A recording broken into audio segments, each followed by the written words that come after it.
بسم اللہ الرحمن الرحیم۔ میرا نام فیضان الحق ہے۔ ہم قرآن پاک ترجمہ اور تفسیر کے ساتھ پڑھ رہے تھے۔ اس کے 30ویں پارے سے ہم نے سٹارٹ کیا تھا اور اس کی 7ویں صورت آج ہم سٹارٹ کریں گے، سورۃ العلم نشرح۔ اس کے تمہیدی کلمات ہیں کہ اس سورہ مبارکہ کا مضمون سورہ ضحیٰ سے اس قدر ملتا جلتا ہے کہ یہ دونوں صورتیں قریب قریب ایک ہی زمانے اور ایک جیسے حالات میں نازل شدہ معلوم ہوتی ہیں۔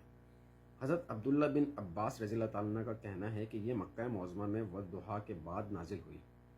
اس کا مقصد اور مدعا بھی رسول اللہ صلی اللہ علیہ وسلم کو تسلی دینا ہے۔ نبوت سے پہلے حضور صلی اللہ علیہ وسلم کو کبھی ان حالات سے سابقہ پیش نہ آیا تھا جن کا سامنا نبوت کے بعد دعوت اسلامی کے آغاز کرتے ہی یکایک آپ کو کرنا پڑا۔ یہ خود آپ صلی اللہ علیہ وسلم کی زندگی میں ایک انقلاب عظیم تھا جس کا کوئی انداز آپ صلی اللہ علیہ وسلم کو قبل نبوت کی زندگی میں نہ تھا۔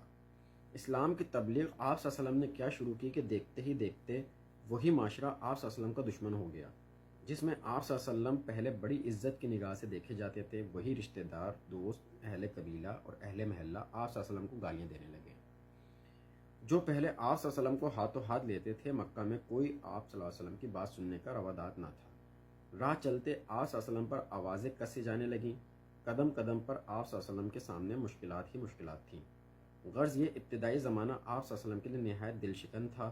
اسی بنا پر آپ صلی اللہ علیہ وسلم کو تسلی دینے کے لیے پہلے سورہ ضحیٰ نازل کی گئی اور پھر اس سورت کا نزول ہوا۔ صدق اللہ علیہ وسلم۔